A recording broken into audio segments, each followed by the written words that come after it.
Okay, तो last lecture में हम लोगों ने क्या किया था? सर हिस्ट्री चैप्टर 2 खत्म किया था सर। हिस्ट्री चैप्टर 2 खत्म किया था। अच्छा, नारायणपुरा वाले कितने हैं इसमें से? नारायणपुरा बैच वाले? यस सर है। ओके, तो जो नारायणपुरा बैच है उसके अंदर तो मैंने चैप्टर 4 शुरू किया था, जियो का, क्लाइमेट। Sir yes. और बाकी काठगोड़िया बैच वाले कितने हैं यहाँ पे? काठगोड़िया बैच में भी वही चल रहा था, I think so. Yes sir.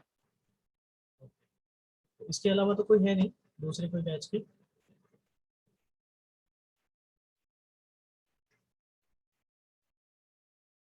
Sir आप ड्रेनेज चैप्टर चालू कर सकते हो, हमारे स्कूल में चल रहा है। ड्रेनेज चैप्टर आपका खत्म नहीं हुआ है? No sir. तो क्लाइमेट वाला जो चैप्टर था उसमें कितना बाकी है हमारा? आई थिंक सो शायद खत्म हो गया था पूरा। नो सर, हमने तो स्टार्ट किया था।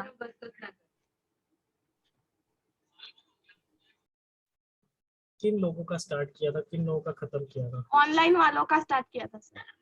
ऑनलाइन वालों का स्टार्ट किया था?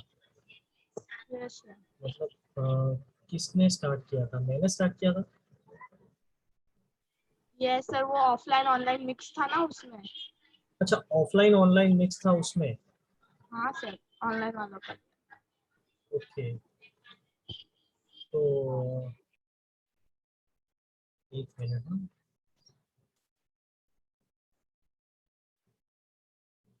साक्षी मैम,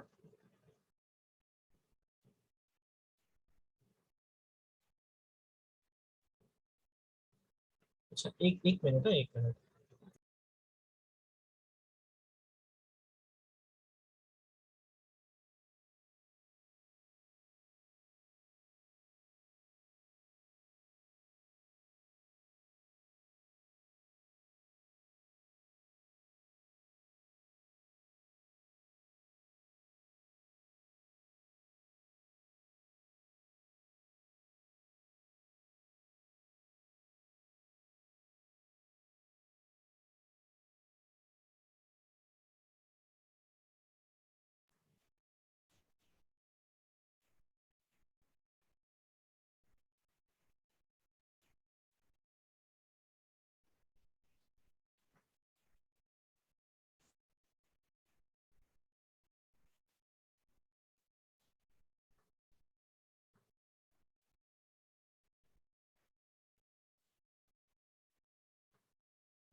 ओके, तो ये जो क्लाइमेट वाला चैप्टर था अपना, उसके अंदर शुरुआत में फैक्टर्स अफेक्टिंग इंडियंस क्लाइमेट वो खत्म हो गया था। उसके बाद में फिर ये प्रेशर विंड वगैरह सब वो ले लिया था, जेट स्ट्रीम वगैरह सब ले लिया था।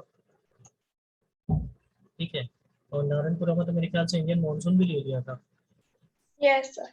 यस है ना?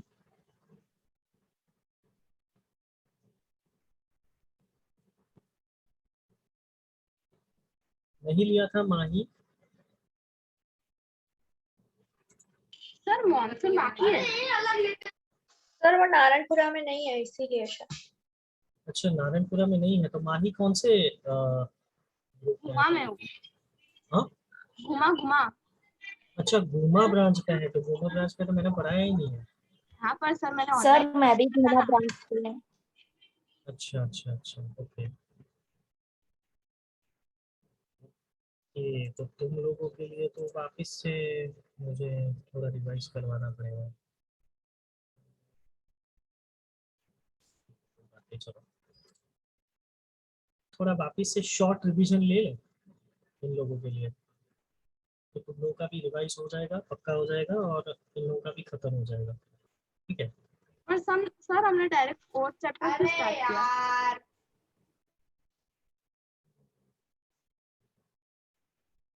एक मिनट ना, मुझे मेरे टेक्स्ट बुक ओपन करने दो पहले।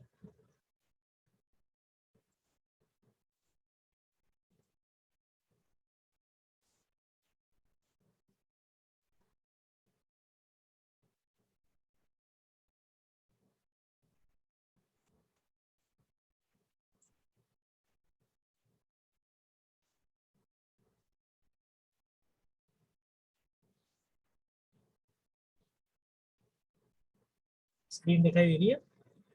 Yes,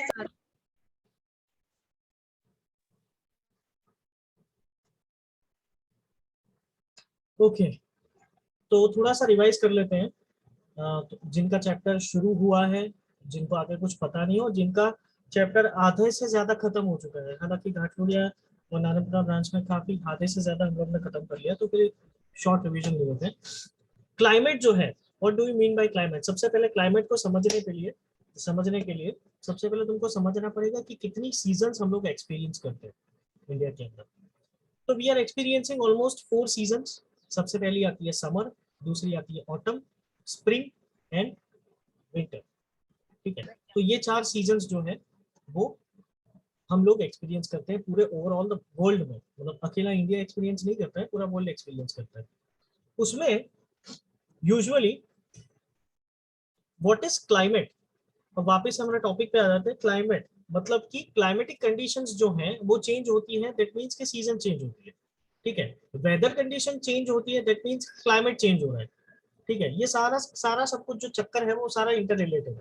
ठीक है, तो कंसेप्ट क्या है क्लाइमेट का, कि जब क्लाइमेट की हम बात करें तो climate refers to sum total of weather condition. मतलब कि मैंने एक शॉर्ट फॉर्म बनाया था कि अगर क्लाइमेट की डेफिनेशन याद रखनी हो तो सीधा लिख देने का सामने लॉन्ग टर्म एटमॉस्फेरिक कंडीशंस, जिसको हम बोलते हैं क्लाइमेट। ठीक है, और वेदर की मैंने शॉर्ट फॉर्म बनाया था कि वेदर के बारे में अगर लिखना हो तो short term atmospheric condition is known as weather. अब इतनी छोटी तो डेफिनेशन लिख नहीं सकते हैं। तो एटमॉस्फेरिक कंडीशंस क्या है? तो एटमॉस्फेरिक कंडीशंस में काफी सारे एलिमेंट्स होते हैं। ठीक है, जैसे कि टेम्परेचर है, प्रेशर है, टेम्परेचर है, एटमॉस्फेरिक प्रेशर है, विंड है, ह्यूमिडिटी है, प्रेसिपिटेशन है। ये सारी चीजें जो है this are the elements of weathers and climate. मतलब ये अगर पांचों चीजें कहीं पे लॉन्ग टर्म ड्यूरेशन में चेंज होती है तो उसको हम बोलेंगे क्लाइमेट, और शॉर्ट टर्म ड्यूरेशन में चेंज होती है तो उसको हम बोलेंगे वेदर। तो climate refers to the sum total of weather conditions, मतलब कि atmospheric conditions and variations over a large area for a long period of time more than 30 years. मतलब 30 ईयर यहाँ पे तुम्हारी टेक्स्ट बुक पे लिखा है, बाकी यूजुअली 35 टू 40 ईयर्स होता है। तो 30 साल तक पर्टिकुलर लगातार कोई भी एक पर्टिकुलर एरिया, बहुत ही बड़ा एरिया, जहां पे एटमॉस्फेरिक कंडीशंस जो है वो एक जैसी ही प्रिवेल होती है, जिसका मतलब है यहाँ का क्लाइमेट ये है। फॉर एन एग्जाम्पल अगर हम इंडिया की बात करते हैं तो पिछले 30-35 साल से पर्टिकुलरली जून महीने से लेके अक्टूबर नवंबर तक हमारे यहाँ पे बारिश होती है। दैट मीन्स कि India is having a monsoonal climate. ठीक है, generally weather conditions fluctuate very often within a day. मतलब जब वेदर कंडीशन की हम बात करें तो वेदर कंडीशंस जो है वो फ्लक्चुएट होती है पूरे दिन के टाइम पे। मतलब सुबह के 4 घंटे कुछ अलग थी, दोपहर के 4 घंटे कुछ अलग थी, और शाम के 4 घंटे कुछ अलग थी, और रात को अलग होता है। तो ये short term conditions, atmospheric condition जो हमें दिखाती है उसको हम बोलते हैं वेदर कंडीशंस। ठीक है, but climate is divided into common patterns of few months on the basis of average atmospheric conditions। तो क्लाइमेट जो है उनको काफी सारी पैटर्न में डिवाइड, कॉमन पैटर्न में डिवाइड किया हुआ है पिछले काफी सारे मंथ से, जिसको हम बोलते हैं एवरेज एटमॉस्फेरिक कंडीशंस। वो according to average atmospheric conditions उनको डिवाइड किया हुआ है कि इतना पोर्शन जो है समर का है, इतना पोर्शन जो है वो ऑटम का है, इतना पोर्शन जो है वो स्प्रिंग का है, और इतना पोर्शन जो है वो विंटर का है। ठीक है, अपने वीडियोस ऑन कर लो जिन्होंने बंद करके रखे हैं। दीवार को पढ़ाना अच्छा नहीं लगता है क्योंकि दीवार बोलती नहीं है कभी। तुम लोग तो हैं, फेशियल एक्सप्रेशन से पता चल जाता है किसको कितना समझ आया किसको नहीं आया, और किसके दिमाग में क्वेश्चन मार्क है वो भी दिखाई देता है। Okay, India is experiencing a monsoonal climate. India actually we are not experiencing monsoon season. हमारे यहाँ पे मानसून करके कोई सीजन ही नहीं है, मानसून एक क्लाइमेट है। And India is experiencing a monsoonal climate, India is having a monsoonal climate. Monsoonal climate is generally found in south and south east Asia. Usually south, हमारे वर्ल्ड के map में south और south east Asia जो है वहाँ पे usually monsoonal climate होता है, और हम लोग साउथ ईस्ट एशिया में ही आते हैं। ठीक है.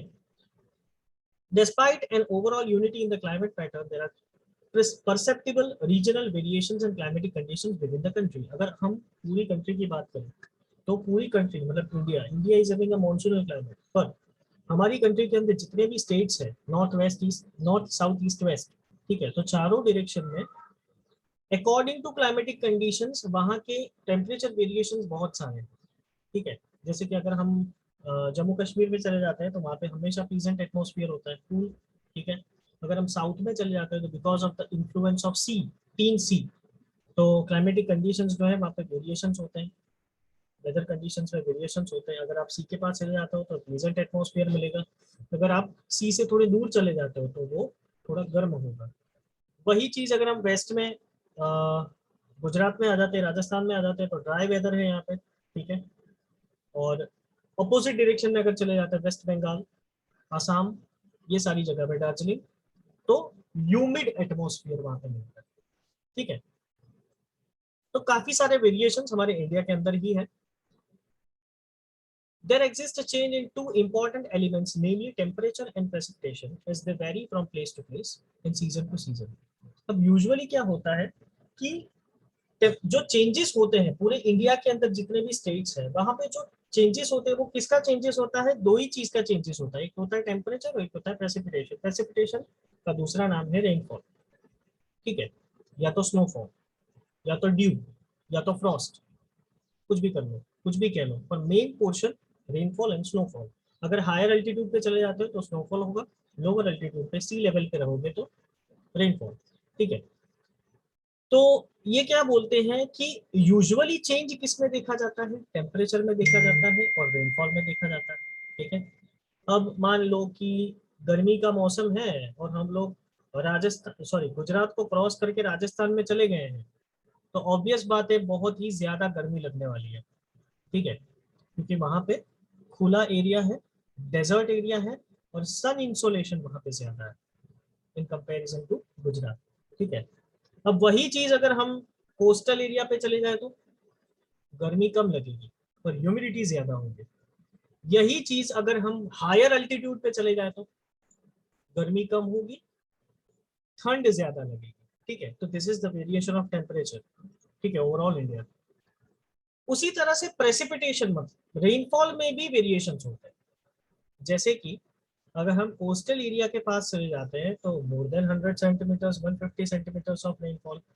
जैसे जैसे अंदर जब चले जाते हैं मतलब लैंड मास पे चलते हैं तो वो जिस तरह से डायरेक्शन होगा उस तरह से कहीं पे 50 सेंटीमीटर रेनफॉल होता होगा, कहीं पे 80 सेंटीमीटर रेनफॉल होता होगा, कहीं पे 250 300 सेंटीमीटर्स रेनफॉल होता होगा. For an example Meghalaya Mawsynram. ठीक है, सबसे ज्यादा पूरे साल में बारिश गिरती है वहां पर. ठीक है, तो this is the variations of temperature and precipitation place to place and season to season. ठीक है, अब एग्जांपल यहाँ पे दिया हुआ है, समर टाइम में ओकेशनली 50 डिग्री सेंटीग्रेड टेम्परेचर पहुंच जाता है राजस्थान डेजर्ट में, और वही टाइम पे अगर हम जम्मू कश्मीर पहलगाम में देखें तो 20 सेंटीग्रेड होता है. और विंटर सीजन में जम्मू कश्मीर में द्रास रीजन जो है वहाँ पे -40 डिग्री सेल्सियस हो जाता है, तो वही तिरुवनंतपुरम में 20 डिग्री सेल्सियस रहता है. मतलब यही वेरिएशन पूरे इंडिया में दिखाई दे रहे हैं. ठीक है, काफी टाइम से. अब आता है precipitation. There are variation not only in the form of types of precipitation but also in its amount and the seasonal distribution. तो जिस तरह से seasonal distribution होती है, ठीक है, सबसे पहले यहाँ पे आता है केरला में रेनफॉल, उसके बाद में आता है गुजरात में, सॉरी महाराष्ट्र में, महाराष्ट्र के बाद आता है गुजरात में, गुजरात के बाद आता है राजस्थान, यूपी, फिर उस साइड अरुणाचल प्रदेश, सब जगह पे जाएगा. फिर धीरे धीरे जम्मू कश्मीर पे जाते जाते तो मतलब 10 सेंटीमीटर हो जाता है सीधा रेनफॉल. ठीक है, उससे ज्यादा बनता ही नहीं है, पड़ता ही नहीं है. उसी तरह से बे ऑफ बंगाल का एक्टिवेशन होता है, बे ऑफ बंगाल प्रेशर का एक्टिवेशन होता है, और उस हिसाब से फिर वहाँ पे ईस्टर्न डायरेक्शन में ईस्टर्न घाट से फिर रेनफॉल आना शुरू होता है. तो पहले आंध्र प्रदेश को मिलता है, उसके बाद में उड़ीसा को मिलता है, उसके बाद में वेस्ट बंगाल को मिलता है, उसके बाद में धीरे धीरे ये डाइवर्ट होता है वेस्ट बंगाल से यहाँ पे डाइवर्ट होता है गुजरात के साइड, तो वहां से भी हमको मिलता है, यहाँ से भी हमको मिलता है. तो this are the variations in the rainfall during the season. ठीक है, while precipitation is mostly in the form of snowfall, in the upper parts of Himalaya, whereas it rains over the rest of the country. मतलब precipitation ऊपर, precipitation के अंदर एक चीज है जिसको हम बोलते हैं वो ड्यू ड्रॉप्स गिरते हैं ना, एकदम झरमर झरमर बारिश ऐसा बोलते हैं मतलब गुजराती में, ठीक है। तो वो जो होता है उसको बोलते हैं प्रेसिपिटेशन, ठीक है, वो भी एक टाइप का प्रेसिपिटेशन है। और वो जो प्रेसिपिटेशन है वो यूजुअली हिमालयाज के अंदर होते हैं ऐसे, क्योंकि वहां पे 10 सेंटीमीटर्स रेनफॉल होता है। और उसके नीचे रेस्ट ऑफ द कंट्री, हम हिमालय को छोड़ दें तो रेस्ट ऑफ द कंट्री को 80 सेंटीमीटर से लेकर 250 सेंटीमीटर तक रेनफॉल मिलती है, ठीक है। राजस्थान के अंदर 50 सेंटीमीटर है, ओके।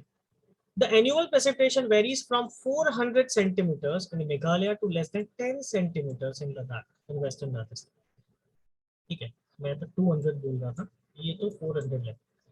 400 से लेके 10 सेंटीमीटर के बीच में, मतलब ये पूरा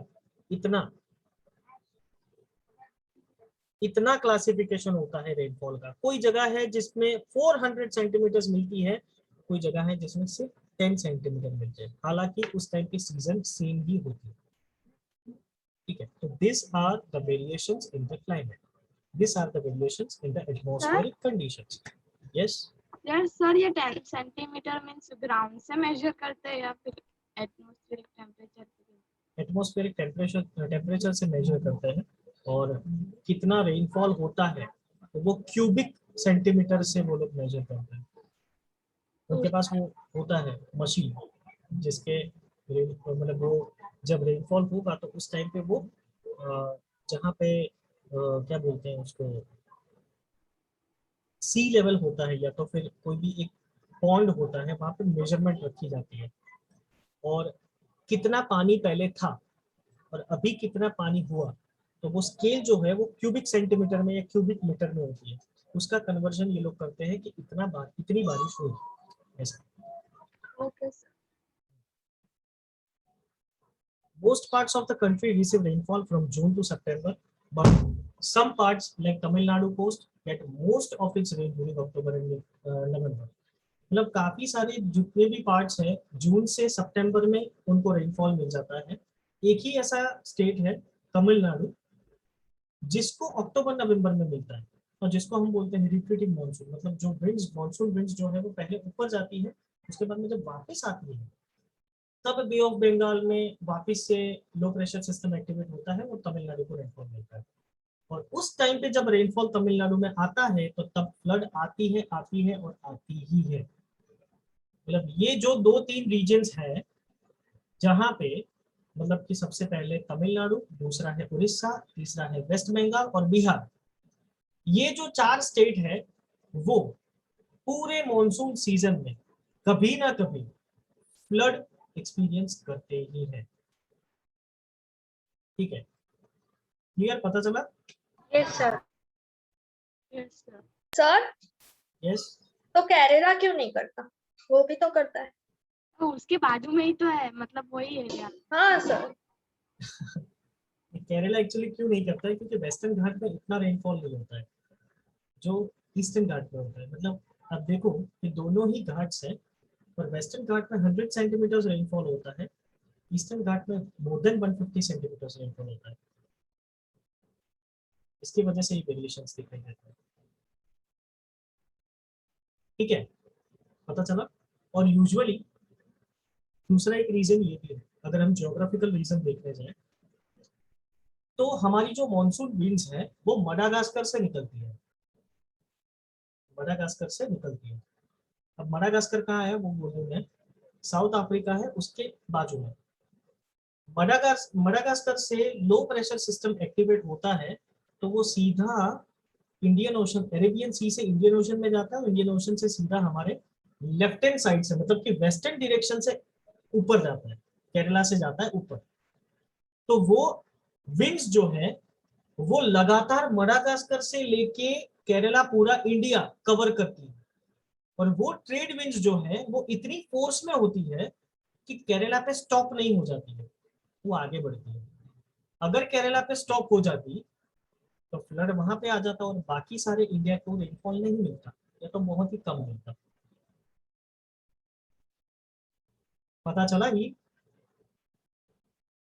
this is yes sir. The geographical region.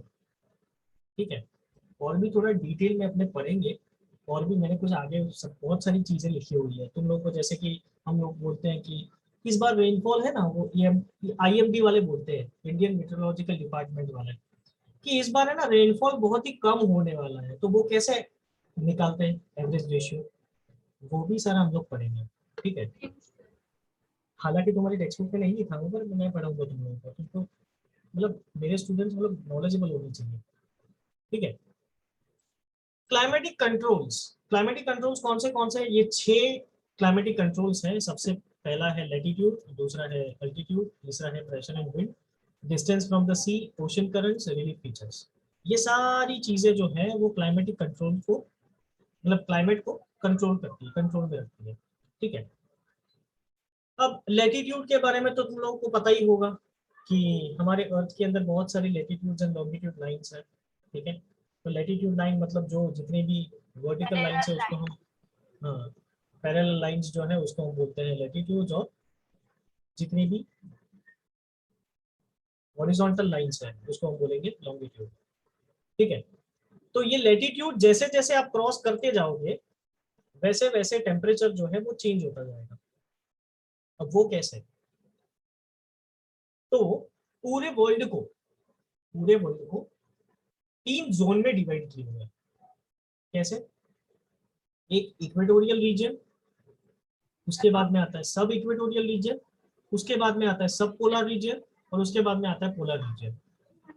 ठीक है, तो ये जो कंसेप्ट है वो बहुत ही डिफिकल्ट है लोगों के लिए समझने के लिए। तो इन लोगों ने तो क्या किया है कि जोन में डिवाइड कर दिया। कैसे जोन में डिवाइड करेंगे, मेरा ड्राइंग काफी बुरा है पर देख लेना। ये इक्वेटर है, ठीक है, इक्वेटर के आसपास ये वाला जो एरिया है, बीच वाला, ये, इसको हम बोलते हैं टॉरिड जोन। क्या बोलेंगे, टॉरिड जोन। इसके ऊपर मतलब कि ये इक्वेटोरियल रीजन के ऊपर ये वाला जो पोर्शन है उसको हम बोलेंगे टेम्परेट जोन। क्या बोलेंगे, टेम्परेट और इसके ऊपर वाला जो पोर्शन है उसको हम बोलेंगे फ्रिजिड जोन। Frigid zone. ठीक है, मतलब यहाँ पे टेम्परेचर बहुत ही हॉट रहेगा because of the influence of equator. इसके ऊपर टेम्परेचर टेम्परेट रहेगा मतलब नॉर्मल रहेगा, और इसके ऊपर बहुत ही ठंडा रहेगा। तो पूरे वर्ल्ड को डिवाइड किया है ये 3 जोन्स में, एक है टॉरिड, दूसरा है टेम्परेट, तीसरा है फ्रिजिड। ठीक है, यही ऊपर नॉर्दर्न हेमिस्फीयर में है, ऐसा ही सदर्न हेमिस्फीयर में भी है। ठीक है, क्लियर। अब देखो कि मैंने बोला था कि इक्वेटर के पास 0 डिग्री होता है, मतलब 0 डिग्री मीन्स इक्वेटर। अब इक्वेटर से हमारे इंडिया का डिस्टेंस है 8 डिग्री, मतलब 7 डिग्रीज का डिफरेंस है हमारा इंडिया का। अगर आप मैप देखो तो उसके अंदर लैटिट्यूड लॉन्गिट्यूड में अगर आपको फाइंड करना हो तो India starts with 8 degree north latitude. 8 degree north latitude से इंडिया स्टार्ट होता है, तो मतलब 0 डिग्री से इंडिया का डिस्टेंस कितना है, 7 डिग्री। ठीक है, तो because of the distance is 7 degrees, मतलब एक लैटिट्यूड, 2 सक्सेसिव लैटिट्यूड्स होते हैं। सपोज ये वाला एक लैटिट्यूड है 0 डिग्री, उसके ऊपर है 1 डिग्री, तो ये जो 2 लैटिट्यूड है उसके बीच में डिस्टेंस कितना होता है पता है, 111 किलोमीटर्स। 111 किलोमीटर्स। अब 1 degree, 2 degree, 3 degree, 4 degree, 5 degree, 6 degree, 7 degree, 8 degree, मतलब समझ लो कि 7 इंटू 111 किलोमीटर्स, तो कितना हुआ, 777 किलोमीटर। हाँ, ठीक है, तो 777 किलोमीटर इंडिया इक्वेटर से दूर है, मतलब कि इक्वेटर जो है उसका इन्फ्लुएंस जो है अभी भी इंडिया के अंदर है, इसीलिए यहाँ पे गर्मी होती है। तो इंडिया टॉरिड जोन में आता है। उसके बाद में हिमालयास जो है, हिमालयास के ऊपर जितने भी नेशंस हैं वो सारे टेम्परेट जोन में आते हैं, और आर्कटिक सर्कल वाले जितने भी हैं वो सारे फ्रिजिड जोन में। वही चीज उल्टी नीचे है यहाँ पे, ये नॉर्दर्न हेमिस्फीयर है, ये सदर्न हेमिस्फीयर, यहाँ पे भी ऐसा होगा। सर हमारे इंडिया के टॉप में माउंटेन्स क्यों है? इंडिया के टॉप में माउंटेन्स है, उसका जवाब तुम्हें फर्स्ट चैप्टर में मिलेगा। पढ़ा नहीं फर्स्ट चैप्टर। इंडिया जो है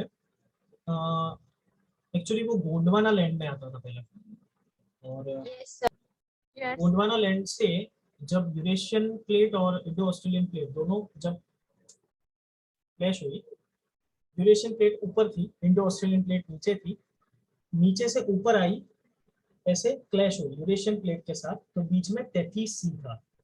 ठीक है, अब ये 33 सी और 33 सी जो है वो ये दोनों क्लैश हुई प्लेट्स, तो बीच में जो 33 सी था वो अंडरवेंट फोल्डिंग, मतलब नीचे चला गया, पानी नीचे चला गया, और ये जो प्लेट्स है एक दूसरे के ऊपर चढ़ गई, और चढ़ते चढ़ते चढ़ते ऐसे फोल्ड होते गए, फोल्ड होते गए, मतलब पहले ऐसी थी, फिर धीरे धीरे चढ़ते चढ़ते फोल्ड होते गए, फोल्ड होते गए, फोल्ड होते गए, फोल्ड होते गए, और ऐसे माउंटेन बन गए और रेंजेस बन गई सारी, ऐसे हिमालयस बने। इसको बोलते हैं कन्वर्जेंस प्रोसेस। वो शायद तुम लोगों ने फर्स्ट चैप्टर में पढ़ा होगा। ये भी बहुत ही बड़ी थियरी है, तो नहीं, अगर आप तुम लोगों को नहीं पता चला होगा तो फिर शांति से समझा दूंगा मैं तुम लोगों को, बीच में कोई ऐसा टॉपिक निकले तो उस टाइम पर। ओके, तो लैटिट्यूड ये है। उसके बाद में आता है, मतलब हाँ, तो ये बोलना चाहता था कि टॉरिड जोन से टेम्परेट जोन जाने के लिए हमको लैटिट्यूड क्रॉस करने पड़ेंगे, तो जैसे जैसे हम लोग सक्सेसिवली लैटिट्यूड इंक्रीज करते जाएंगे वैसे वैसे टेम्परेचर चेंज होता जाएगा। ठीक है, नेक्स्ट है अल्टीट्यूड। अब अल्टीट्यूड क्या है, जैसे कि ये देखो लैटिट्यूड है पूरा 0, फिर 15, फिर 30, फिर 45, 60 और 75 पहुंचते पहुंचते तो फ्रिजिड जोन पे आ गए हम लोग। ठीक है, तो दिस इज द कंसेप्ट। ठीक है, उसके बाद में आता है लैटिट्यूड, और सॉरी अल्टीट्यूड। अल्टीट्यूड का मतलब क्या है, मतलब there is a big difference between this two words, latitude and altitude. Latitude मतलब आप पूरा का पूरा रीजन छोड़ रहे हो, अल्टीट्यूड मतलब एक ही रीजन में सिर्फ आप हाइट गेन कर रहे हो, एक ही रीजन पे सिर्फ आप हाइट गेन कर रहे हो। मतलब आप पहले यहाँ पे थे तो गर्मी लग रही थी, जैसे ही ये माउंटेन जो है वो आपने सर कर लिया, यहाँ पहुंच गए हो तो आपको ठंडी लगने लगी, तो इसको क्या बोलेंगे, अल्टीट्यूड। Altitude means height. जैसे ही आप हाइट गेन करेंगे तो क्लाइमेटिक कंडीशंस में थोड़ा सुधार आएगा, टेम्परेचर में थोड़ा सुधार आएगा। क्लियर, पता चला? Yes sir. नेक्स्ट है प्रेशर एंड विंड्स। अब ये थोड़ा कंसेप्ट जो है वो बहुत ही बढ़िया कंसेप्ट है, कि हमारे यहाँ पे यूजुअली पूरे वर्ल्ड में दो ही सिस्टम प्रेशर की एक्टिवेटेड होती है, दो ही सिस्टम प्रेशर की एक्टिवेटेड होती है। कौन सी? एक होती है लो प्रेशर सिस्टम और दूसरी है हाई प्रेशर सिस्टम। ठीक है, अब लो प्रेशर सिस्टम और हाई प्रेशर सिस्टम कहाँ पे होती है, कैसे होती है, तो वो हम थोड़ा सा देख लेंगे। कि फॉर एन एग्जाम्पल, मैं एक एग्जाम्पल से तुमको समझा रहा हूँ कि एक मिनट, यहाँ पे बोर्ड है क्या बेटा, एक मिनट, अगर मुझे बोर्ड मिल जाए तो बहुत ही बढ़िया रहेगा।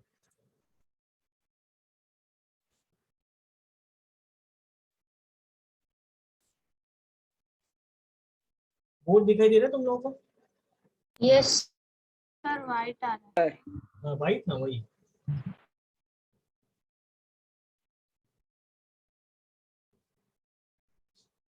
ओके, तो फॉर एन एग्जाम्पल ये,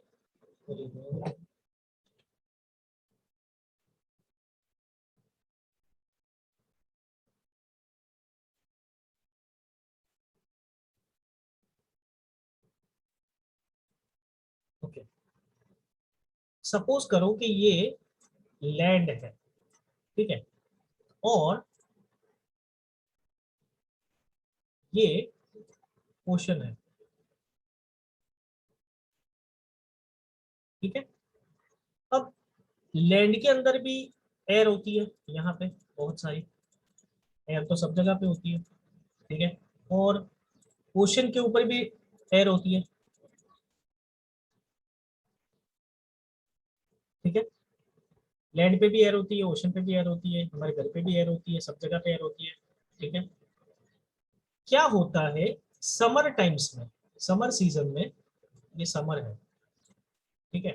समर सीजन में क्या होता है कि लैंड पोर्शन जो है वो काफी हॉट रहता है, बहुत ज्यादा हॉट रहता है, गर्म रहता है, ठीक है।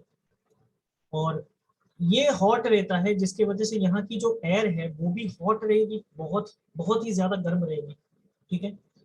उसके कंपैरिजन में ओशनिक सरफेस जो है वो हमेशा कूल रहेगी, मतलब इतना टेम्परेचर वेरिएशन यहाँ पे दिखता है कि ये पोर्शन जो है वो कूल रहेगा, ओशनिक सरफेस जो है वो कूल रहेगी समर सीजन में, ठीक है। यही चीज अगर विंटर सीजन की हम लोग बात करें तो उल्टा रहता है, यहाँ पे हॉट होता है, यहाँ पे कोल्ड होता है, ठीक है। तो ऐसी सिचुएशन में ये यहाँ की जो एयर है वो काफी गर्म हो जाएगी, काफी हॉट हो जाएगी, जिसकी वजह से ये जो है एयर यहाँ की लैंड पोर्शन की, लैंड मास की जो एयर है वो अपवर्ड डायरेक्शन में एडवांस कर लेगी, ऊपर चली जाएगी, जैसे ऊपर चली जाएगी। और ये पोर्शन जो है वो खाली हो जाएगा, फिर इतना पोर्शन जो है वो खाली हो गया, क्योंकि एयर तो सारी ऊपर चली गई,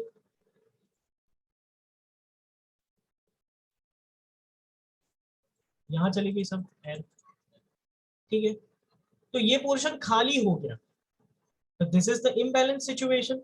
और नेचर कभी इम्बैलेंस करती ही नहीं है, नेचर हमेशा बैलेंस में रखती है सबको, ठीक है। तो यहाँ पे क्या हुआ कि ये पोर्शन खाली हो गया, और ये पोर्शन में तो अभी भी एयर है, क्योंकि यहाँ पे तो इतनी एयर गर्म हुई नहीं है, तो यहाँ पे यहाँ की यहीं रहेगी, ठीक है। तो ये वाला जो खाली पोर्शन है इसको हम बोलेंगे लो प्रेशर एरिया। क्या बोलेंगे? लो प्रेशर एरिया। और ये जो भरा हुआ एरिया है जहां पे एयर है उसको क्या बोलेंगे? High pressure area. Area, yes, ठीक है। तो अब यहाँ पे तुमको एक सेंटेंस याद रखना है। क्या सेंटेंस याद रखना है? The air always travels from high pressure area to low pressure area. क्या? The air always Air travels always well. From high pressure area to low pressure area, ठीक है। तो क्या होगा कि ये जो एयर है यहाँ पे खाली हो गई है, तो इसको इवन डिस्ट्रीब्यूशन में, इक्वल डिस्ट्रीब्यूशन में करने के लिए नेचर क्या करेगी? हाई प्रेशर सिस्टम से यहाँ पे बाइफरकेट होगी, लो प्रेशर एरिया पे आएगी, इस तरह से, ठीक है। तो इक्वली डिस्ट्रीब्यूशन हो गया एयर का, ठीक है। तो क्या होगा अगर इसके अंदर ये जो एयर है, अगर इसके अंदर मॉइस्चर होगा तो ये मॉइस्चर यहाँ पे गिरेगा, ठीक है। अब मॉइस्चर वाली जो विंड अगर आती है यहाँ पे तो वो क्या लाती है? रेनफॉल लाती है, ठीक है। तो सीजन चेंज हो जाएगी सीधी, समर से क्या हो जाएगा? Rainy. ठीक है, पता चला? तो this is the concept. Season change नहीं होगी, क्लाइमेट चेंज होगा। वही ना, क्लाइमेट चेंज हो गया, सीजन चेंज हो गए, इंडियन देसी इंडियन लैंग्वेज में सीजन चेंज हो गई, और हमारी ज्योग्राफिकल लैंग्वेज में क्लाइमेट चेंज हो गया, तो क्लाइमेट हमारा चेंज हो जाएगा। क्लियर? पता चला? Yes. तो ये प्रेशर का चक्कर है पूरा, और ये प्रेशर का चक्कर जो है वो सभी जगह पे होता है, सभी जगह पे, ठीक है। सर पर अगर ये वाली जो एयर है वो यहाँ पे जाएगी तो फिर वहां पे से वो भी वापस इवेपोरेट हो जाएगी ना? यहाँ पे कहाँ पानी है तो इवापोरेट होती है?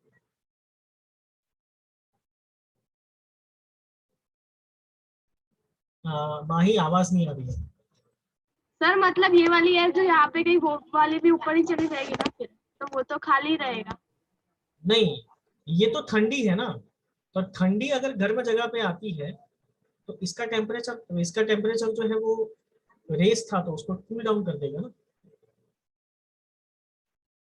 कहीं ऐसी जगह पे हम लोग खड़े हैं जहाँ पे हवा ही नहीं है, बहुत गर्मी लग रही है और एकदम से ठंडी हवा आ जाती है तो क्या होता है, वो भी गर्म हो जाती है, नहीं होती है ना। हाँ, तो वही प्रोसेस यहाँ पे होगी, ये जो प्रोसेस है वही प्रोसेस यहाँ पे होगी। हाई प्रेशर सिस्टम से लो प्रेशर सिस्टम में जब एयर ट्रैवल करती है तो यहाँ का जो एटमॉस्फेयर है वो पूरा बदल रही है। सो कंक्लूजन में ये होता है कि pressure is the most important element to change a climatic condition. Pressure जो है वो मोस्ट इंपॉर्टेंट एलिमेंट है ताकि कोई भी जगह का क्लाइमेटिक कंडीशन जो है वो या तो वो कंट्रोल कर सकता है या तो उसको चेंज कर सकता है। ठीक है, क्लियर? सर तो ओशन एलपीए में आ जाएगा ना? हाँ, ओशन में कम हो जाएगी तो वो ओशन हीट हो जाएगा। नहीं, ओशन हीट कब होगा? जब विंटर सीजन होगी तब। तो इसके बीच में क्या होगा सर? किसके बीच में?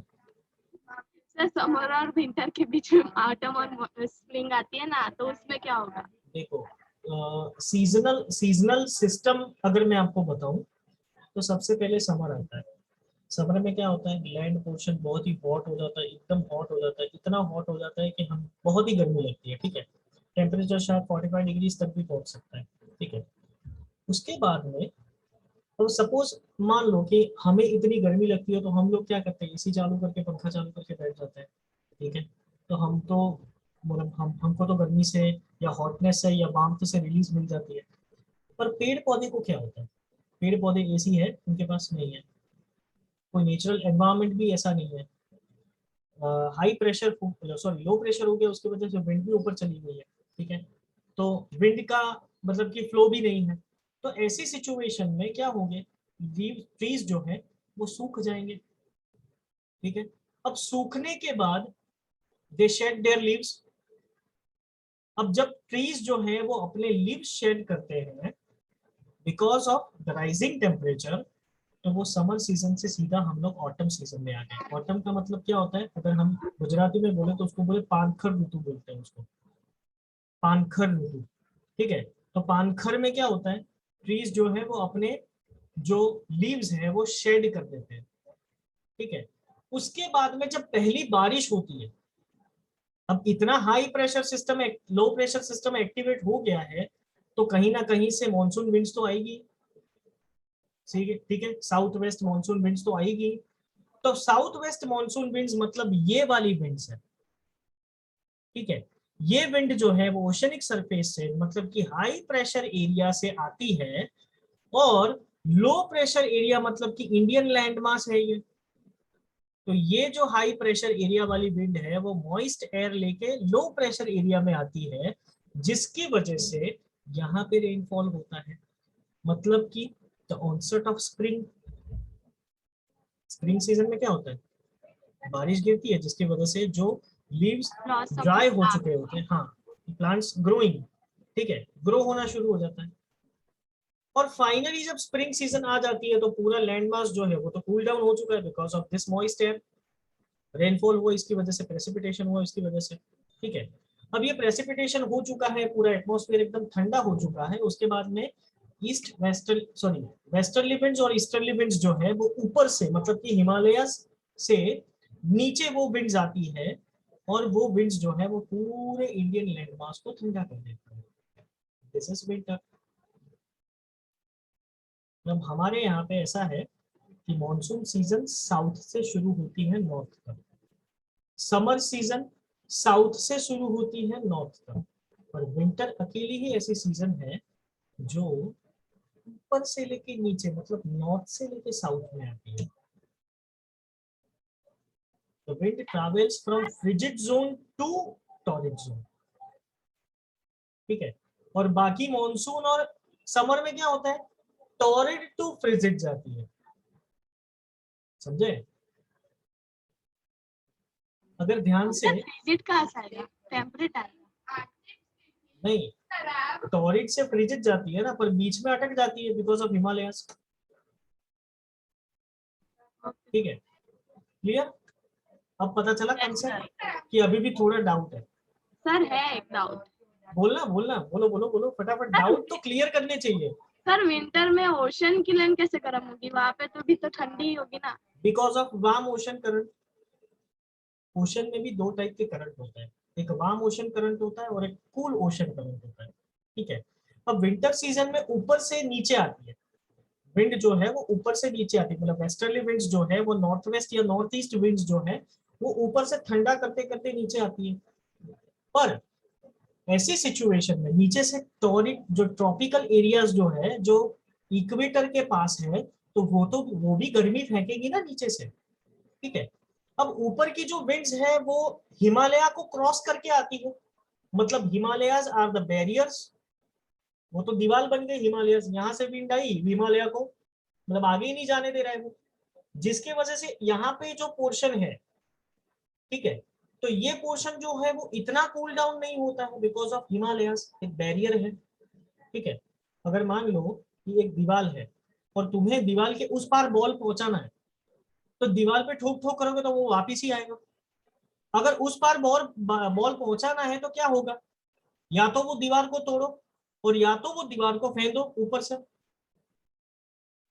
ठीक है, पर जो विंड्स ऊपर से नीचे आ रही है उसके पास इतनी भी इंटेंसिटी नहीं है कि वो हाइट अल्टीट्यूड क्रॉस करे, क्योंकि हिमालय तो काफी बड़े हैं, अप्रोक्सीमेटली 17,000 मीटर से भी बड़े हैं। ये तो 17,000 तो मैं सिर्फ नॉर्थ सिक्किम बोल रहा हूँ, उससे भी बड़े हैं, मतलब अप्रोक्सीमेटली 25,000 मीटर्स या उससे भी ऊपर जाते होंगे। ठीक है, सबसे बड़ा माउंट एवरेस्ट है 8848 मीटर्स। ठीक है, तो समझो कि ये जो विंड की इंटेंसिटी वो तो फ्लैट विंड्स होती है। ठीक है, अब वो फ्लैट ही जाती है विंड्स, जिसके वजह से टेम्परेचर चेंज होता है। अब वो हाइट तो ऐसे जाएगी तो उसकी इंटेंसिटी कम नहीं हो जाएगी, और वो जा भी नहीं सकती ऐसे, ऊपर तो जा ही नहीं सकती, ऐसे जाएगी ऊपर थोड़ी जाएगी। ठीक है, पता चला। तो जिसकी वजह से हमारा जो हिमालयास जो है वो इस तरह से बीच बीच में कहीं पे गैप होती है तो वहां से विंड निकल के चली जाती है, पर उसका एक्चुअल इम्पैक्ट, जो ठंड का जो एक्चुअल इम्पैक्ट होगा वो हिमालयास पे ज्यादा होगा कॉन्सेंट्रेटेड, उसके बाद में उसके लीवर्ड साइड पे होगा। This is windward side and this is levered side. तो सर लैंड भी तो गर्म होगी ना, क्योंकि ओशन हिमालय बीच में आ गया है। हिमालयास जो है, हाँ, तो इसीलिए तो बोल रहा हूँ ना कि नीचे से अगर समर सीजन में विंड्स आती है तो ये वाला जो पोर्शन है वो ज्यादा हॉटर रहेगा in comparison to this portion, ये वाला पोर्शन, क्योंकि बीच में हिमालय है। ये हिमालय जो है वो इतना अच्छा काम करते हैं, क्या काम करते हैं, गर्मी को ऊपर जाने नहीं देते, ठंडी को नीचे आने नहीं देते, गर्मी को ऊपर जाने नहीं देते और ठंडी को नीचे जाने नहीं देते, जिसकी वजह से हमारा जो इंडिया है वो इतना ठंडा नहीं होता जितना हिमालयाज होते हैं। अब हिमालय पे देख लो, द्रास रीजन में जम्मू कश्मीर, ठीक है, -45 डिग्री, और वही अगर हम गुजरात में देखें तो 20 से तो कम होता ही नहीं है, मैक्सिमम जाए तो 15 तक जाए। अच्छा सोच लो 11 तक जाता है, उससे नीचे तो जाता ही नहीं। कभी माइनस में देखा गुजरात के क्षेत्र में -11 degree Celsius no sir. Temperature हुआ? क्यों? This is because of Himalayas. वो हिमालयास ऐसे बैरियर्स है कि जो हवा को आने ही नहीं देते अंदर, और अगर आती है तो वो फिल्टराइजेशन प्रोसेस होके आती है। ठीक है, इसकी वजह से कोल्ड का इम्पैक्ट इंडिया पे कम होता है, और हॉट रीजन, हॉट जो था, हॉट क्लाइमेट का इम्पैक्ट इंडिया के अंदर ज्यादा होता है, और वो भी कोस्टल एरियाज में कम होता है because of the oceans, Arabian Sea, Bay of Bengal, Indian Ocean. पता चला? डाउट क्लियर हुआ? तो सर लैंड और ओशन दोनों के दोनों हॉट हो गए विंटर में तो। विंटर में land portion because of the filterization process of winds from Himalayas तो थोड़ा बहुत कूल होता है लैंड। ठीक है, पर ओशनिक सरफेस जो है वो इतना कूल नहीं रह पाती है। क्यों? क्योंकि नीचे से भी इन्फ्लुएंस इक्वेटर का होता है अपर डायरेक्शन में। ठीक है, अब वो जो ओशन जहां पे है वो तो पूरा सब इक्वेटोरियल रीजन है, जहां पे इक्वेटर है, तो वो तो ऑब्वियस बात है कि गर्म रहेगा थोड़ा बहुत। ठीक है, तो उसके वजह से जितना लैंड मास ठंडा होता है उतना ओशन ठंडा नहीं रह पाता है। ठीक है, समझे? अभी जितना लैंड मास ठंडा रह पाता है उतना ओशन ठंडा नहीं रहता है, वो नॉर्मल टेम्परेचर होता है, मतलब इतना गर्म भी नहीं होता है, वो नॉर्मल होता है, पर ये बहुत ठंडा होता है, लैंड पोर्शन बहुत ठंडा होता है, जिसके वजह से ओशनिक सरफेस पे लो प्रेशर सिस्टम होता है और लैंड सरफेस पे हाई प्रेशर सिस्टम होता है। ये पूरी प्रोसेस विंटर सीजन में उल्टी हो जाएगी, यहाँ पे ओशन की जगह लैंड हो जाएगा, यहाँ पे लैंड की जगह ओशन हो जाएगा। तो ये तो सर बात हुई इंडिया की, बाकी सारे ये तो कॉमन हो रहा है ना वर्ल्ड अराउंड, सब यही प्रोसेस होगी। सेम प्रोसेस सब जगह पे एकदम सेम प्रोसेस होती है, चाहे वो इंडिया ले लो, चाहे वो पाकिस्तान ले लो, चाहे वो अफ्रीका ले लो, चाहे वो ऑस्ट्रेलिया ले लो, चाहे वो कोई भी पर्टिकुलर नेशन ले लो, वहां पे यही प्रोसेस से मानसून सीजन एक्टिवेट होती है, यही प्रोसेस से स्प्रिंग एंड ऑटम आती है, यही प्रोसेस से विंटर एंड समर आती है। ठीक है, this are the same processes पूरे वर्ल्ड में। जो low pressure high pressure system हम लोग पढ़ रहे हैं, वही low pressure high pressure system Canada में कोई स्कूल में पढ़ाया गया होता है, वही चीज ऑस्ट्रेलिया की किसी स्कूल में पढ़ाते हैं, और वही चीज अमेरिका की किसी स्कूल में ये कोचिंग इंस्टीट्यूट में पढ़ाते हैं। The system is same. ठीक है, पर विंड्स जो है वो अलग होंगी, जैसे कि हमारे यहाँ पे साउथ वेस्ट मानसून विंड्स है, वैसे वहां पे या तो वेस्टर्ली होगी या तो जेट स्ट्रीम होगी। ठीक है, या तो एल नीनो होगा या तो एनसो होगा। ठीक है, अलग अलग विंड्स होती है। अब विंड का जब आएगा तब मैं तुम लोगों को बताऊंगा। Winds are of two types, अब आ ही गए हैं विंड पे। तो wind are of two types, दो टाइप की विंड्स होती है। एक विंड ऐसी है,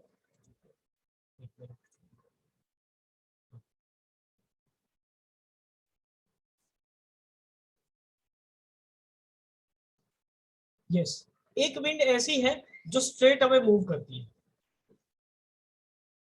ठीक है, तो अगर एयर, हम एयर की बात करते हैं, तो एयर जो है वो अगर स्ट्रेट मूव करती है तो उसको हम बोलेंगे विंड। अगर ईस्ट वेस्ट डायरेक्शन में स्ट्रेट मूव करती है तो उसको क्या बोलेंगे हम? विंड। और अगर ये एयर नॉर्थ साउथ में मूव करेगी, मतलब ऐसे ऐसे, वेव्स कैसे आते हैं ओशनिक सरफेस पे, वेव्स कैसे आते हैं? यूं। तो क्या बोलेंगे? North south north south north south north south. ठीक है, तो नॉर्थ साउथ डायरेक्शन में जब कोई भी विंड ब्लो करेगी तो उसको हम बोलेंगे ओशन करंट्स। क्या बोलेंगे? करंट्स। यस, या तो फिर करंट्स। ठीक है, पता चला? अब देखो ये दोनों के बीच में डिफरेंस क्या है। ये जो विंड ईस्ट वेस्ट डायरेक्शन में आती है वो सीजनल चेंज करती है, it depends upon winds. East west direction में जो विंड आती है वो सीजनल चेंज करती है, और जो करंट आता है ना वो तबाही मचाती है। ये करंट का नाम क्या है पता है? It is a type of cyclone, tsunami. ठीक है, और साइक्लोन के भी काफी सारे नाम हैं, सैम है, फिर ये ताउते हैं, ठीक है, हरिकन है, ये सारे cyclones, they are the currents जिनकी इंटेंसिटी, नॉर्मल विंड की intensity maximum 10 kilometre per hour की होती है, मैक्सिमम 10 किलोमीटर पर आवर। जब ये विंड बौखला जाती है, पागल हो जाती है, तब वो पहुंच जाती है 100 किलोमीटर प्रति घंटे की रफ्तार पे। ठीक है, अब जब 100 किलोमीटर पर आवर से लेके 250 किलोमीटर पर आवर की स्पीड पे जब विंड ब्लो करती है तो वो खत्म ही कर देती है सब। इसको हम बोलेंगे करंट्स, और इसी से साइक्लोन आता है ऐसे। ठीक है, क्लियर, पता चला? यस तो ये जो विंड है वो मोस्ट इंपॉर्टेंट रोल प्ले करती है पूरे एरिया का, या तो पूरे रीजन का, तो पूरे नेशन का, पूरे वर्ल्ड का क्लाइमेटिक कंडीशंस कंट्रोल करने में या तो फिर चेंज करने में। जिस तरह से प्रेशर है उसी तरह से सरफेस विंड्स भी काम करती है, क्योंकि मॉनसूनल क्लाउड्स जो है उसको लेके कौन आती है लैंड मास की तरफ? विंड ही लेके आती है। बाकी तो डोरी तो बंधी हुई नहीं है कि केरला वाले खींच ले और वहां पे बारिश गिर जाए, या गुजरात वाले खींच ले तो यहाँ पे बारिश गिर जाए। ठीक है, वही विंड लेके आती है और वही बारिश गिराती है। और सर वही लेके जाती है। हाँ, वही लेके जाती है वापस। ठीक है, ओके। उसमें भी काफी सारे उसके बाद में भी है कि अपर एयर सर्कुलेशन है, western cyclonic disturbance and tropical cyclones है। मतलब ये पूरा जो है, ये पूरा जो कंसेप्ट है यहाँ पे मैंने दिखाया हुआ है कि ये नॉर्दर्न पोल है और नीचे सदर्न पोल है। यहाँ पे साउथ वेस्ट डायरेक्शन में साउथ ईस्ट ट्रेड विंड्स होती है, साउथ वेस्ट ट्रेड विंड्स होती है। मतलब जो पहले यूरोपियंस यहाँ से एनसर्कल पूरा अफ्रीका करके इंडिया में आते थे ट्रेड पर्पस के लिए, तो वो जो ट्रेड रूट पकड़ते थे, वही ट्रेड रूट से अगर कोई भी विंड आती है तो उसका नाम होता है ट्रेड विंड। विंड के भी काफी सारे टाइप्स हैं। ठीक है, अगर ट्रेड रूट पकड़ती हो तो उसका नाम है ट्रेड विंड्स। अगर वो साउथ वेस्ट डायरेक्शन पकड़ती हो तो उसका नाम है साउथ वेस्ट विंड्स। अगर वो वेस्टर्न डायरेक्शन से आती है ऊपर से तो उसको हम बोलेंगे north west winds, north westerly. या तो फिर वो नॉर्थ ईस्ट डायरेक्शन से नीचे आती है तो उसको हम बोलेंगे नॉर्थ ईस्टर्ली विंड्स। ठीक है, तो बहुत सारे नाम है विंड्स के। अब जिस डायरेक्शन में वो जाती है उस डायरेक्शन में उसके नाम बन जाते हैं। मतलब इंडियन मेट्रोलॉजिकल डिपार्टमेंट और इंटरनेशनल मेट्रोलॉजिकल डिपार्टमेंट जो है वही नामकरण संस्कार करते हैं उनका। ठीक है, पता चला। सर ये वाइट वाइट क्या है जो आपने डायग्राम में दिखाया है? क्या, कौन सा? वाइट हेडली सेल्स ऐसा कुछ लिखा है ना? अच्छा, ये तो आउटर मोस्ट जो करंट्स जो मैं बोल रहा था तुमको, ओशन करंट्स ये। और तूने बोला था कि सर विंटर सीजन में जो लैंड मास होता है वो ठंडा रहता है, तो ओशन ओशन भी ठंडा रहेगा, गर्म क्यों रहेगा? तो यहाँ पे देखो ये ओशन करंट्स दिए हुए हैं। देखो ये जो लाल वाले हैं ना, रेड वाले, वो वार्म ओशन करंट है। और ये ब्लू वाले हैं ना, वो कूल ओशन करंट्स है। यहाँ पे पूरा ओशन है, ओशनिक सरफेस। और ये करंट्स जो है वो इस तरह से घूमते हैं वो सर्कल में, तो इसके वजह से ये होता है। तो सर टॉरिड जोन में ज्यादा फ्लड्स आएंगे। हाँ, may be because of south west monsoon winds. वो तो जिस तरह से उसकी इंटेंसिटी होगी, इवापोरेशन की, कंडेंसेशन की इंटेंसिटी होगी, उस तरह से वो आएंगे। क्लियर, पता चला इतना? Yes sir. किसी को कोई डाउट है? ये पूरा हम लोग पढ़े उसमें।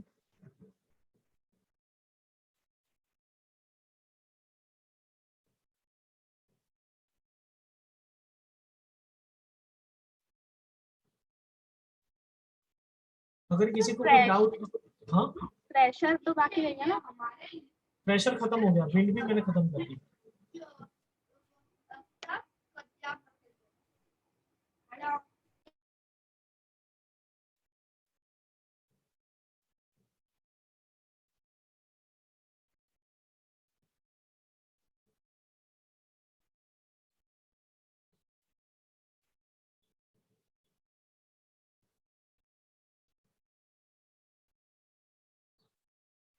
किसी को भी कोई डाउट हो तो पूछ सकता है, यहाँ तक। नहीं, सर तो फिर जैसे केरला को फेस कर रहा है वो श्रीलंका भी फेस करेगा। Yes exactly. पर वो भी फिर इट डिपेंड्स ऑन विंड, कि विंड की डायरेक्शन क्या है। विंड की डायरेक्शन अगर साउथ वेस्ट होगी तो यहाँ पे आएगी। ठीक है, अगर नॉर्थ वेस्ट होगी तो यहाँ पे आएगी। और वो लैंड भी कूल ही होगी।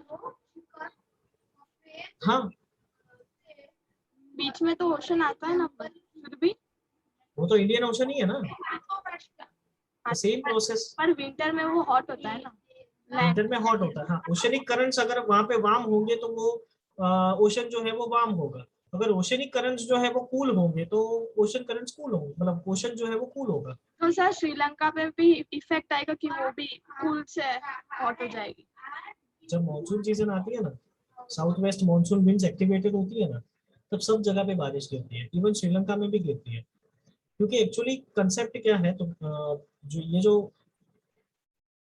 तो तुम लोग को वो पूरा मैं चीज बता ही दूं कि इंडिया के अंदर बारिश कैसे आती है।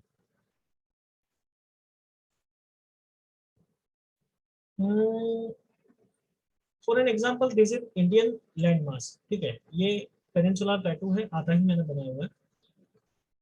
तो ये इंडियन लैंड मास है, उसके नीचे यहाँ पे कहीं पे है इक्वेटर के पोर्शन में, ठीक है। तब क्या होगा कि मडागास्कर यहाँ पे है, ये पोर्शन में मडागास्कर है। तो यहाँ पे usually high pressure system activated रहता है, ठीक है, हाई प्रेशर सिस्टम यहाँ एक्टिवेटेड रहता है।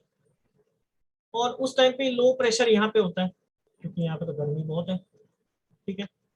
तो ये विंड्स जो है वो क्या करती है, साउथ वेस्ट मानसून, यहाँ पे कंडेंसेशन प्रोसेस होती है, इवापोरेशन होता है, सारी प्रोसेस यही होती है अरेबियन सी इंडियन ओशन के बीच में, ठीक है। तो यहाँ पे लो हाई प्रेशर सिस्टम एक्टिवेटेड रहेगा, तो यहाँ की सारी विंड्स जो है वो ऊपर चली जाएगी, ये पोर्शन खाली रह जाएगा, तो ये विंड को तो यहाँ पे आना है, हाई प्रेशर तो लो प्रेशर पे जाना है, हमने वो पढ़ा था, the air always travels from high pressure system to low pressure system, इस डायरेक्शन में ये। पर ये विंड्स जब ये डायरेक्शन में निकलती है तो उस टाइम पे एक कोरियोलिस फोर्स वो काम कर जाता है। क्या करता है ये कोरियोलिस फोर्स जो है वो ये विंड्स को यूं डाइवर्ट कर देता है नीचे। अब ये कोरियोलिस फोर्स क्या है, मैं तुम लोगों को ये बता दूं।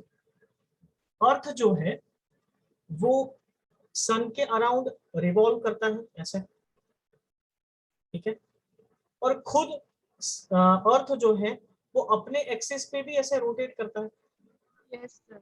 ठीक है। अब समझ लो कि मैं और हीर दोनों आमने सामने हैं, ठीक है। अब मुझे, हीर भी स्टेशनरी पोजीशन पे है, वो हिल नहीं रही है, स्टेशनरी पोजीशन में बैठी है, मैं भी स्टेशनरी पोजीशन में बैठा हूँ।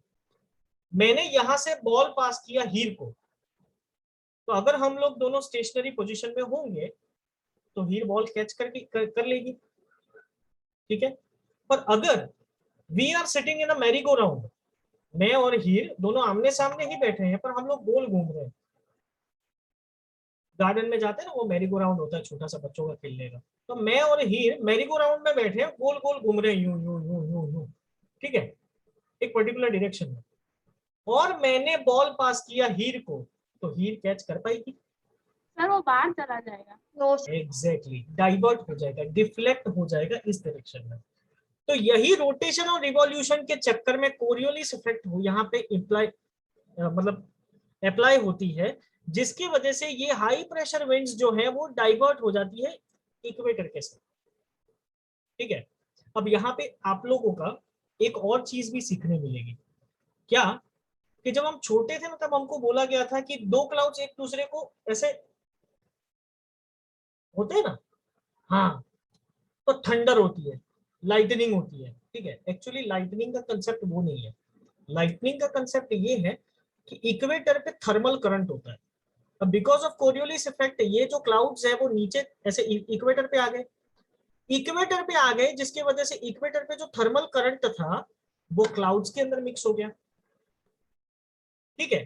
अब वापस से जब नीचे इक्वेटर पे आए, नीचे से वापस कोई विंड जो है वो एक्टिवेट हो गई नीचे, और उसने ये क्लाउड्स को यू टर्न मरवा के ऊपर भेज दिया वापस।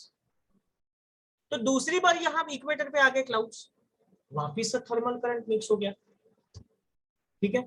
अब ये क्लाउड के अंदर नेगेटिव चार्ज मिक्स हो गया है, ठीक है। तो वो नेगेटिव चार्ज अगर मिक्स होगा तो वो सीधा ऊपर आके सबसे पहले केरला में बारिश गिराएगा, थंडर स्टॉर्म गिराएगा। क्यों? क्योंकि उसके पास इक्वेटर से करंट लेके आया है, वो करंट देगा यहाँ पे। अब जितनी इंटेंसिटी का करंट होगा उतनी धीरे धीरे आगे फेंकता जाएगा, पहले यहाँ पे गिराया, फिर यहाँ से ऊपर गिराया, फिर यहाँ से ऊपर गिराया, ठीक है। इस तरह से थंडर स्टॉर्म्स होते हैं और इस तरह से हमारे यहाँ पे रेनफॉल आता है। This is the actual process. पता चला? Yes sir. अब कोई डाउट? No sir. ओके, अगर डाउट हो तो एक लिस्ट बना दो हम लोग नेक्स्ट लेक्चर में उसको डिस्कस कर लेंगे, ठीक है?